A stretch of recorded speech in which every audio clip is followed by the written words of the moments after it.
Hello, and today I have the privilege and honor of sitting across a legacy leader, Principal Ma'am, Mrs. Seema Jerath of DLF Public School, and we're going to chat about some very unique event that just happened at their school.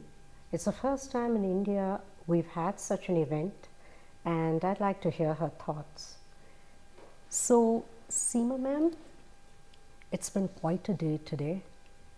It's the first time a school has had hundreds of parents team up with their children to solve solve problems using the most elite problem solving approach, and that is computational thinking.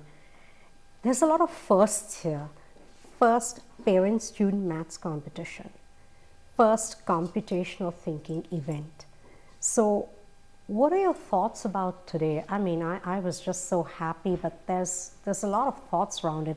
As a principal, what are your thoughts, ma'am? Yeah, I think more than thoughts, let me share the experiences that brought those thoughts.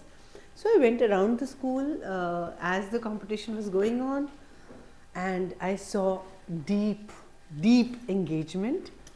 Parents, children, very focused and totally at it. After that was across the school, right from class senior KG to 5. After it was over and everybody eased up a bit, and while they were waiting for the result and to see whether there are any tiebreakers to be done, I went around asking everybody about their experience, and a number of things. So one, there was a happy buzz around the school. Everybody seemed thrilled at what they'd done, what they'd accomplished. My first question was it difficult? Was it easy? A lot of the parents said, well, for us it was difficult, but the children helped us through. And I said, okay, who did most of the work?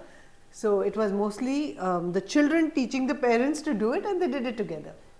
So one thing that I said, did you enjoy it? They loved it, absolutely loved it. And I said, why don't you do it more frequently?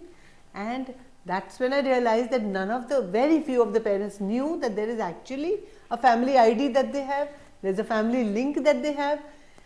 So you are referring to the First in Math free family ID that yes, every family gets to experience the program just the way their child does.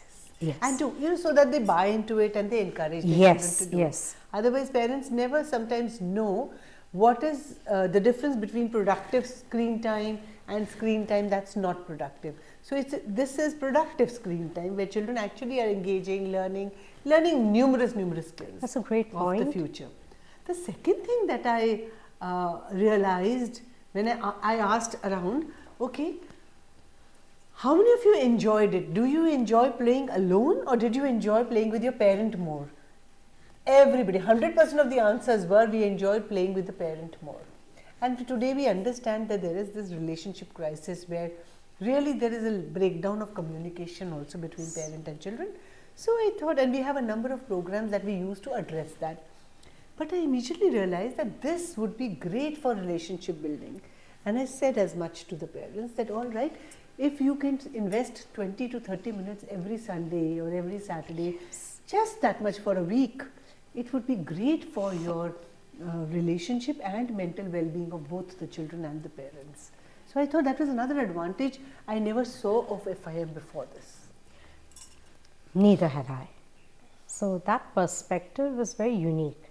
I think my favorite moment today was the grandfather who was one of the winners with his grandchild, but then he comes on stage and he says, I'm an MSc in mathematics, yes, but my grandchild was teaching me the skill required to solve this problem. It was an eye-opener for me. Did you have any such interactions with anyone? There was another grandmother who had come, okay, and she was a last-minute replacement. And she had come because the parents could not come at the last minute.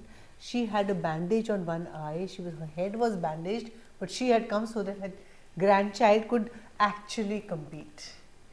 They didn't come into the winning category, but I think in that respect, they were anyways winners. The emotion that the grandmother had for the child, she was tied up in bandages again. I did compliment her. That's called the warrior spirit. Very easy to outsource education, very difficult to be there for your child. And when an exciting but a short 20-minute contest is given, there's good reason for people to say, it's only 20 minutes of my time or 1 hour of my time.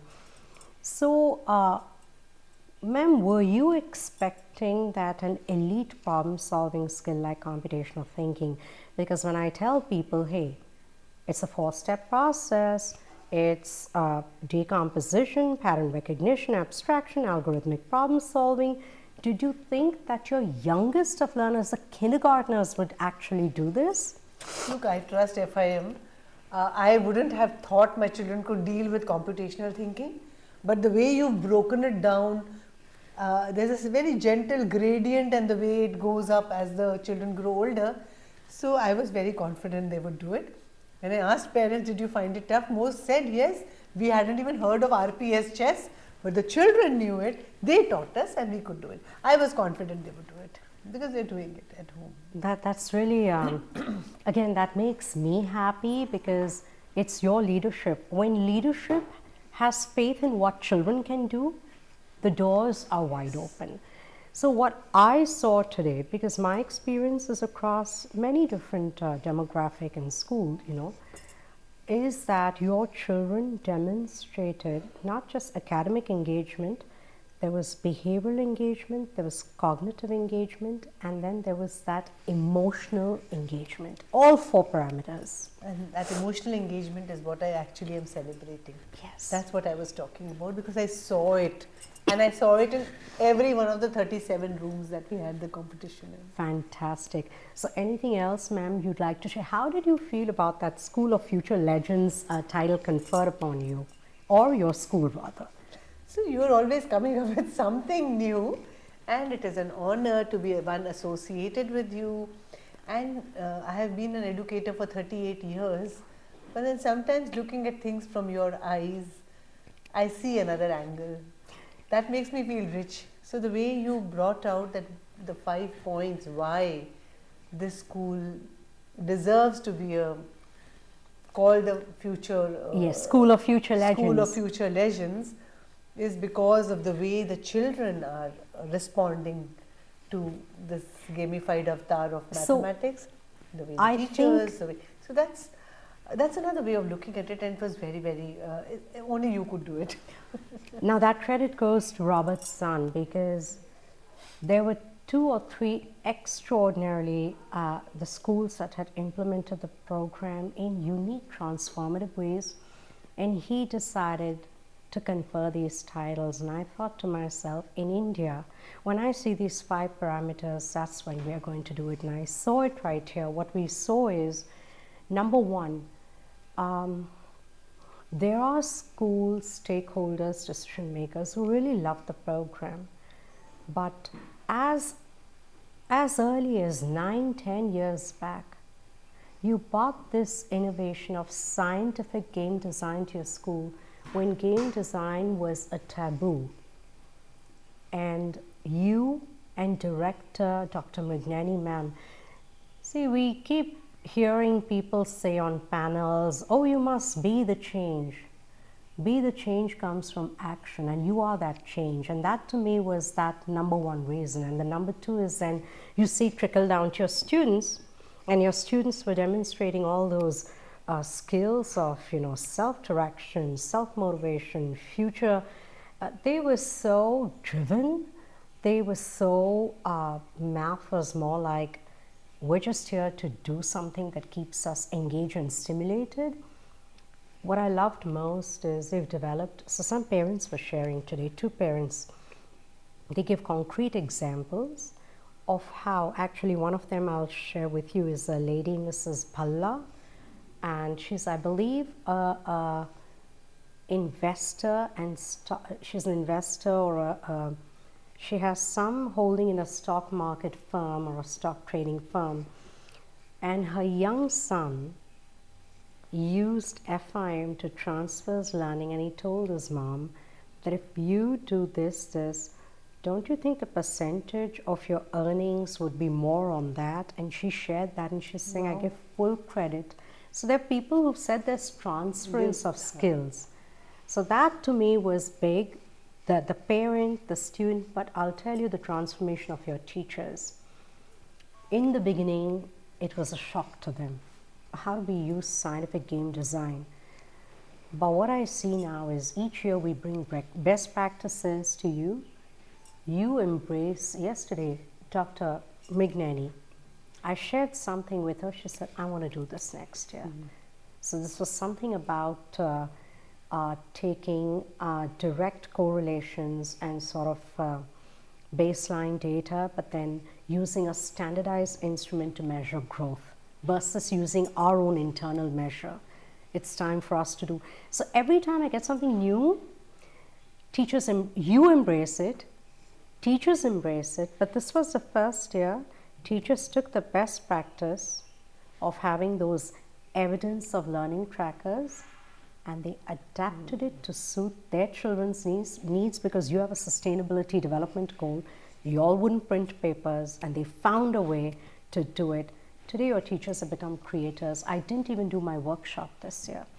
This year we had an executive, a board meeting kind of a, that we're celebrating that. So School of Future Legends is what I told the children.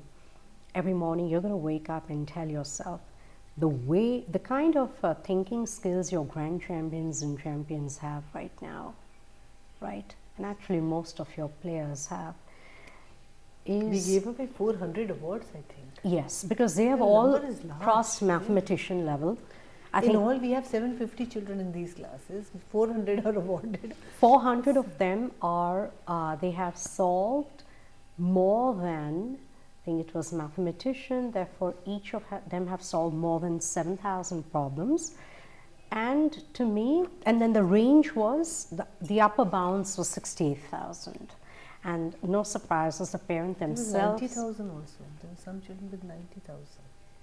I think there might be one. Yeah. The parent had 10,000 themselves. So, you can't. It added up. Yeah, it didn't add to them, but there's a correlation there. But to me, what I saw is that this, sorry, I lost it. You cut it, no? We were discussing something. Anyways, I digress. I was actually talking about your students and I lost it. That's fine. I think this is good. Yeah. This is a beginning. Kudos to you. Beginning of many new things.